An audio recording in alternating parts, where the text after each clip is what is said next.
Hello friends, welcome to offer ഓഹരി. നമ്മളിത് discuss ചെയ്യാൻ പോകുന്നത് ഫണ്ടമെൻ്റൽ അനാലിസിലെ മറ്റൊരു കീ മെട്രിക്സ് ആയ പി റേഷ്യോനെ പറ്റിയാണ്. അപ്പോൾ എന്താണ് പി റേഷ്യോ എന്ന് നമുക്ക് നോക്കാം.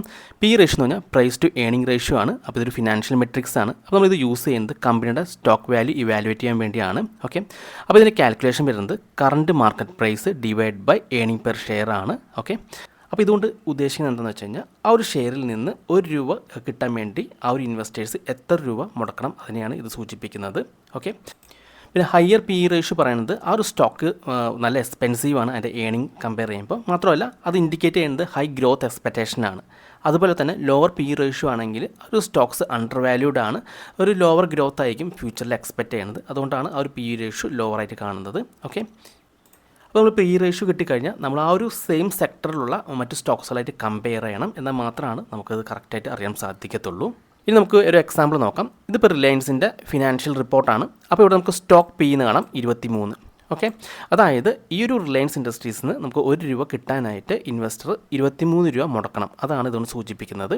നമുക്കിവിടെ പിയർ കമ്പാരിസൺ കാണാൻ സാധിക്കും. അപ്പോൾ ഈ ഒരു സെയിം ഇൻഡസ്ട്രിയിലുള്ള മറ്റ് സ്റ്റോക്സ് നമുക്കിവിടെ കാണാൻ സാധിക്കും. അതിൻ്റെ പി ഇവിടെ കാണാൻ സാധിക്കുന്നുണ്ടോ. ഇപ്പോൾ റിലയൻസ് ആണ് 22.99, ഏറ്റവും മുകളിൽ നിൽക്കുന്ന റിലയൻസ് ഇൻഡസ്ട്രീസ് ആണ്. അപ്പോൾ ഇത് ഹൈ ഗ്രോത്ത് എക്സ്പെക്റ്റ് ചെയ്യുന്നുണ്ട്. അപ്പോൾ ഇത് മറ്റു സ്റ്റോക്സ് കമ്പയർ ചെയ്യുമ്പോൾ ഇതിപ്പോൾ ഓവർ വാല്യൂഡ് ആണ്.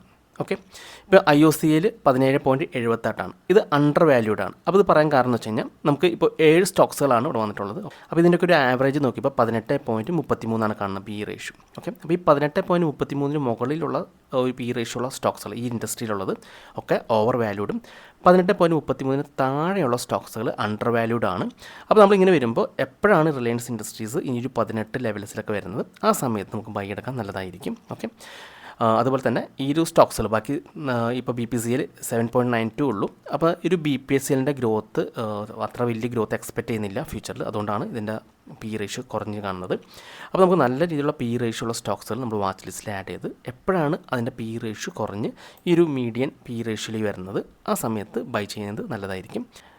അപ്പോൾ ഈ വീഡിയോ നിങ്ങൾക്ക് ഇഷ്ടപ്പെട്ടെന്നായിരിക്കുന്നു. നിങ്ങൾക്ക് എന്തെങ്കിലും ഡൗട്ട്സ് ഒക്കെ ഉണ്ടെങ്കിൽ ഈ കാണുന്ന വാട്സപ്പ് നമ്പറിലേക്ക് എനിക്ക് മെസ്സേജ് ചെയ്താൽ മതി. അതുപോലെ തന്നെ നിങ്ങൾ ഈ ചാനൽ ഇതുവരെ സബ്സ്ക്രൈബ് ചെയ്തിട്ടില്ലെങ്കിൽ സബ്സ്ക്രൈബ് ചെയ്യാൻ മറക്കരുത്. ഒരുപാട് നല്ല സ്ട്രാറ്റജീസ് വീഡിയോസ് ഞാൻ ചാനലിൽ അപ്ലോഡ് ചെയ്യുന്നതാണ്. അപ്പോൾ മറ്റൊരു വീഡിയോയുമായി ഞാൻ വീണ്ടും അടുത്ത ദിവസം വരാം. അതുവരെ നന്ദി, നമസ്കാരം.